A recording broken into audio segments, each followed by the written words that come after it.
Hello dear students, आज हम पढ़ेंगे कक्षा 10 गणित की प्रश्नावली 1.2 के प्रश्न संख्या 3 को।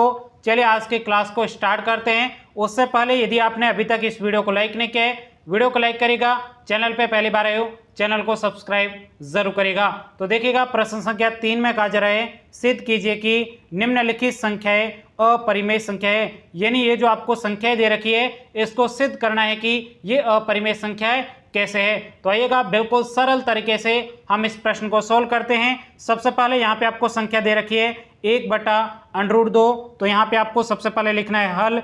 अब यहाँ पे मैंने आपको बताया था सबसे पहले कौन सी विधि का यूज करना है, विरोधोक्ति विधि का। तो यहाँ पे हम लिखेंगे माना 1/√2 एक परिमेय संख्या है।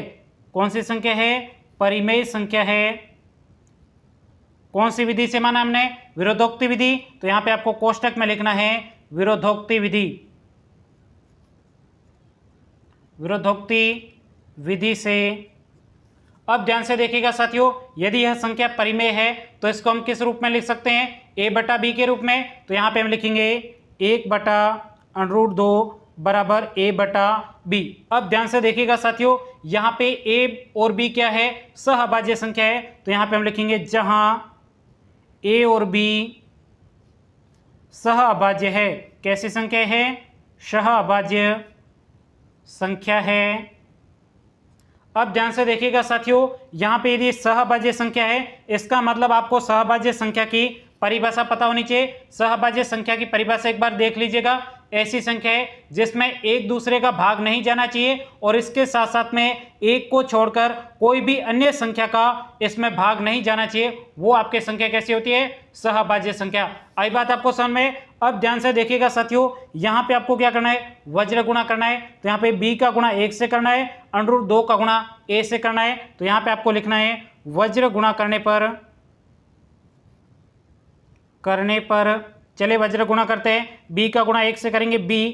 अब यहाँ पे a का गुणा √2 से करेंगे तो ये आपके a√2 हो जाएगा। अब ध्यान से देखिएगा साथियों, इसके बाद में आपको क्या करना है? यहाँ पे आपको दोनों पक्षों का वर्ग करके यहाँ पे √ के चिन्ह को हटाना है। तो यहाँ पे हम लिखेंगे दोनों पक्षों का वर्ग करने पर अब यहाँ पे देखिएगा b का वर्ग करेंगे तो ये आपके b² हो जाएगा। यहाँ पे a√2 का भी आपको वर्ग करना है। अब यहाँ पे b का स्क्वायर कितना हो जाएगा? b²। अब यहाँ पे a का स्क्वायर कितना हो जाएगा? यहाँ पे पहले तो आपको √ और इस स्क्वायर को घटा देना है। तो यहाँ पे स्क्वायर और √ कट जाएगा, शेष आपके क्या बचेगा? 2। अब यहाँ पे a का स्क्वायर करेंगे तो क्या हो जाएगा? a² हो जाएगा। अब ध्यान से देखिएगा साथियों, यहाँ पे आप देख सकते हो क्या है? a² के गुणा में 2 है, इसको पक्षांतर करके इधर लाएंगे तो ये आपके हो जाएगा b² बटे आपके 2 हो जाएगा। शेष आपके इधर क्या बचेगा? a²। यहीं तक कि आपको इसको सोल्व करना था। अब ध्यान से देखिएगा साथियों, एक बात यहाँ पे आपको समझनी है, मैं आपको यहाँ पे रफ कार्य में समझा देता हूँ। जैसे यहाँ पे देखिएगा b² की जगह आपको क्या रखना है? 2 रखना है। तो ये 2 रखा, 2 का स्क्वायर कितना हो जाएगा? ये आपके 4 हो जाएगा। अब यहाँ पे 4 में किसका भाग देना है? 2 का। यहाँ पे देखिएगा 2 का भाग कितने बार जाएगा? 2 बार जाएगा। अब यहाँ पे b² की जगह आपको सिर्फ क्या रखना है? b का मतलब आपको सिर्फ 2 रखना है। नीचे आपके 2 है, 2 में 2 का भाग कितने बार जाएगा? 1 बार जाएगा। इसका मतलब साथियों ये हुआ कि b² में भी 2 का भाग जा रहा है और b में भी आपको 2 का भाग जा रहा है। यही बात यहाँ पे आपको लिखनी है। तो यहाँ पे हम लिखेंगे चूंकि b² 2 से विभाज्य है मतलब b² में 2 का भाग जाता है, इसलिए b भी 2 से विभाज्य होगा। अब देखिएगा साथियों, विभाज्य होगा यानी भाग कितने बार जा रहा है? 1 बार। तो आपके देखिएगा कितने बार जा रहा है? 2 बार जा रहा है। यहाँ पे कितने बार जा रहा है? 1 बार जा रहा है। तो यहाँ पे आपको लिखना है b बराबर भाग 2 का कितने बार गया था? भाग आपके 1 बार तो 2 बार गया था, एक बार गया था। तो इसको हम कैसे लिख सकते हैं? दोनों को साथ में तो लिख नहीं सकते, तो यहाँ पे हम इसकी जगह लिख सकते हैं कि c बार भाग जाएगा, क्योंकि साथियों संख्या के ऊपर डिपेंड करता है कि भाग कितने बार जाएगा। यदि यहाँ पे 8 होता तो 2 का भाग कितने बार जा रहा? 4 बार जा रहा। तो सब बार अलग अलग जा रहा है, इसलिए हमने यहाँ पे क्या मान लिया कि संख्या के ऊपर डिपेंड कर रहा है, इसलिए हमने यहाँ पे c मान लिया। अब यहाँ पे जो आपके b का मान है, इसको आपको इसको समीकरण नंबर 1 नाम दे देना है। इस समीकरण नंबर 1 में आपको b का मान रख देना है। तो यहाँ पे लिखेंगे b का मान समीकरण नंबर 1 में रखने पर चलेगा। समीकरण नंबर 1 में रखते हैं। अब यहाँ पे b की जगह आपको रखना है 2c, तो यहाँ पे हो जाएगा 2c, इसके ऊपर स्क्वायर है तो ये आपके स्क्वायर हो जाएगा, बटे में आपके 2 है बराबर। अब यहाँ पे a स्क्वायर की जगह a स्क्वायर हो जाएगा। अब यहाँ पे इसका स्क्वायर करना है, 2 का स्क्वायर कितना हो जाएगा 4 हो जाएगा, c का स्क्वायर कितना हो जाएगा c स्क्वायर, बटे आपके 2 दिया गया है बराबर आपको a स्क्वायर दिया गया है। अब यहाँ पे 2 का भाग 4 में कितने बार जाएगा 2 बार जाएगा, और उसके बाद में शेष क्या बचा c स्क्वायर बराबर आपके a स्क्वायर दिया गया है। अब ध्यान से देखिएगा साथियों, यहाँ पे c स्क्वायर के गुणा में क्या दो उधर करेंगे तो पक्षांतर, तो इसको पक्षांतर करते बराबर a स्क्वायर, यहाँ पे गुणा में था इधर आते आपके भाग में हो जाएगा, तो यहाँ पे ये आपके समीकरण नंबर 2 हो जाएगा। अब ध्यान से देखिएगा साथियों, दोबारा से आपके सेम कंडीशन बन रही है। यहाँ पे क्या है a स्क्वायर बटे 2 है, और यहाँ पे भी आपके क्या था b स्क्वायर बटे आपके 2 था। तो यहाँ पे आपको देखना है क्या करना, वापस वही काम करना है। यहाँ पे मैं आपको दोबारा बता देता हूँ, यहाँ पे a स्क्वायर है, इसकी जगह आपको नीचे संख्या क्या रखिए 2 है, तो यहाँ पे a स्क्वायर की जगह आपको 2 रखना है, तो 2 का स्क्वायर कितना हो जाएगा 4 हो जाएगा, 4 बटा 2, 4 में 2 का भाग कितने बार जा रहा है 2 बार जा रहा है। अब यहाँ पे सिर्फ a मतलब 2 रखना है, बटे में आपको 2 दिया गया, 2 में 2 का भाग कितने बार जाएगा 1 बार जाएगा।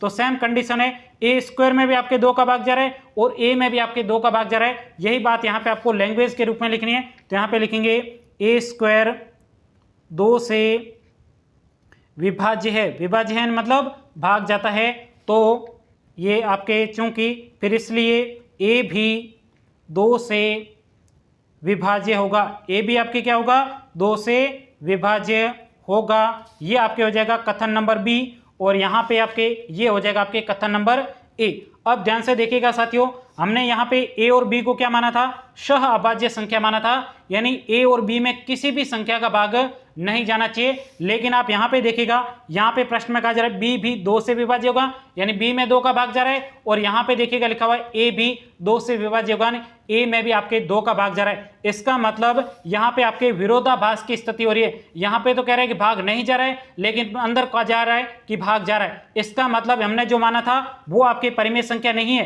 तो आपके 1/√2 कैसी संख्या है अपरिमेय संख्या है। बस आपको परीक्षा में पूरे नंबर लाने के लिए यहाँ पे आपको लैंग्वेज लिखनी है, तो आइएगा बिल्कुल सिंपल तरीके से यहाँ पे हम लैंग्वेज लिखते हैं, कथन ए और बी दोनों में किसका भाग जा रहा है 2 का भाग जा रहा है, इसलिए ए और बी सहअभाज्य संख्या नहीं है, सहअभाज्य संख्या नहीं है, तो √1/√2 भी परिमेय संख्या नहीं है, परिमेय संख्या नहीं है। यदि परिमेय संख्या नहीं है तो कैसी संख्या है, ये आपके अपरिमेय संख्या है, तो यहाँ पे लिखेंगे अतः 1/√2 एक अपरिमेय संख्या है। कैसी संख्या है अपरिमेय संख्या है ANS। यहीं तक कि आपको इस पहले प्रश्न का उत्तर लिखना था 1/√2 का। अब यहाँ पे आपको दूसरा प्रश्न दिया गया है 7/5, तो यहाँ पे हम दूसरा प्रश्न लिखते हैं 7/5। ये आपके सेकंड प्रश्न हो जाएगा, सेकंड प्रश्न आपके 7/5। अब ध्यान से देखिएगा साथियों, इस प्रश्न को सोल्व करने के लिए सबसे पहले आपको कौन सी विधि यूज लेनी है विरोधोक्ति विधि, तो यहाँ पे हम लिखेंगे हल।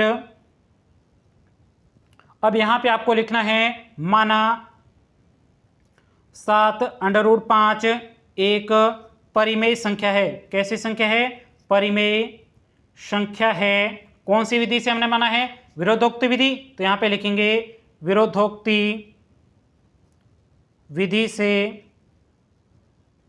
अब ध्यान से देखिएगा साथियों, परिमेय संख्या है तो इसको हम a और b के रूप में लिख सकते हैं, तो यहाँ पे लिखेंगे 7/5 बराबर इसको हम a/b के रूप में लिख सकते हैं, जहां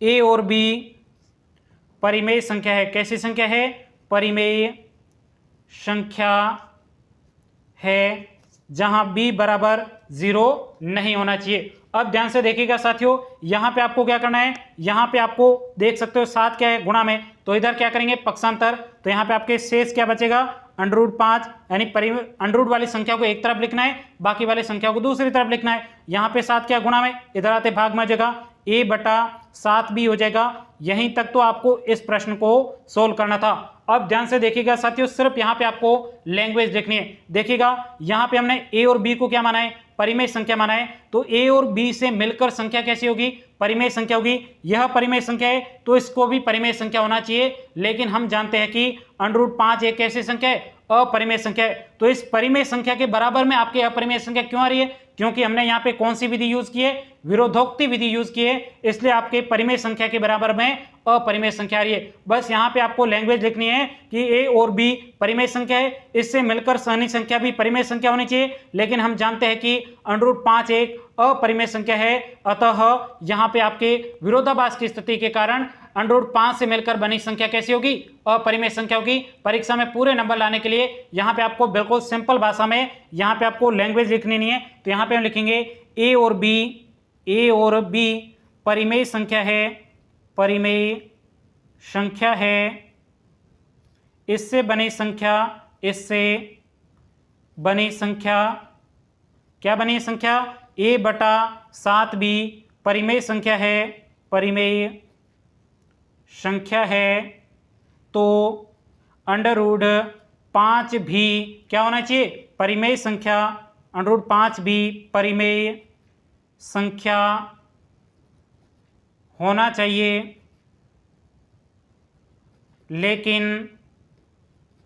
लेकिन हम जानते हैं कि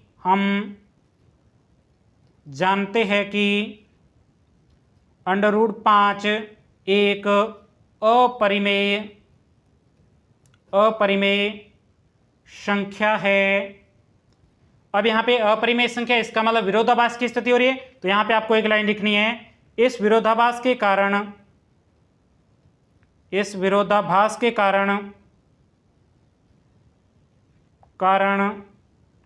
√5 से मिलकर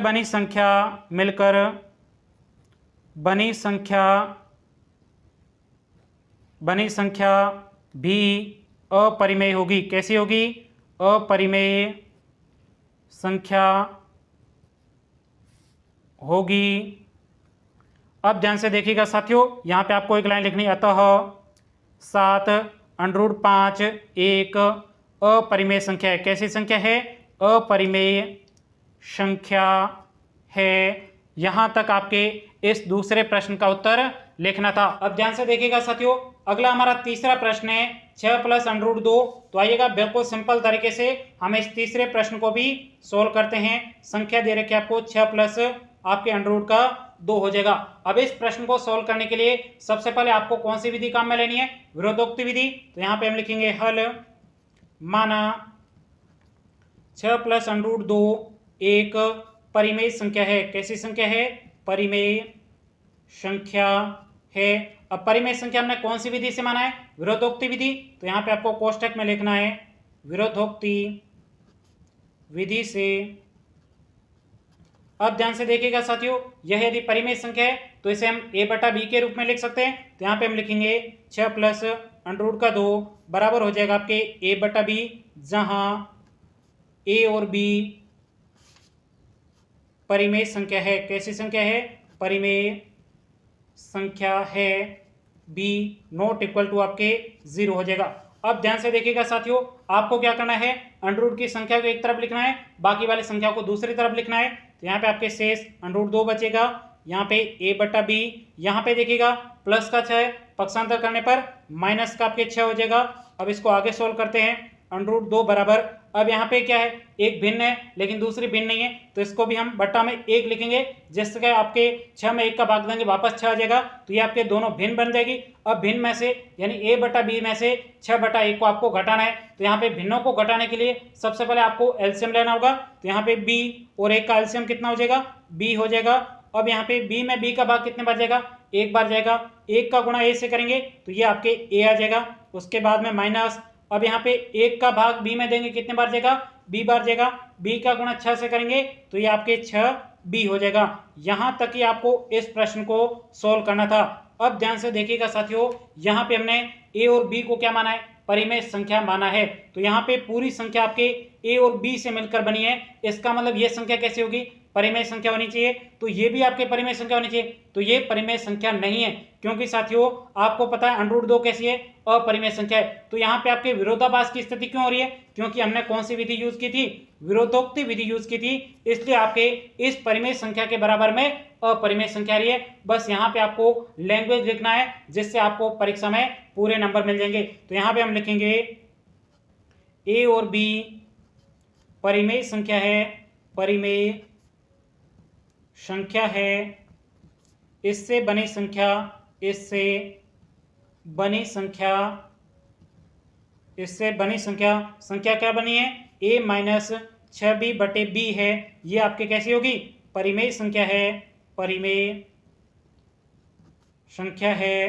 तो √2 भी परिमेय संख्या होना चाहिए, परिमेय संख्या होना चाहिए। लेकिन आप तो जानते हो ना √2 कैसा है, अपरिमेय है। तो यहाँ पे हम लिखेंगे लेकिन हम जानते हैं कि √2 एक अपरिमेय संख्या है। कैसी संख्या है, अपरिमेय संख्या है। अब देखिएगा साथियों, यहाँ पे आपके विरोधाभास की स्थिति हो रही है, तो यहाँ पे हम लिखेंगे इस विरोधाभास के कारण, इस विरोधाभास के कारण √2 से मिलकर बनी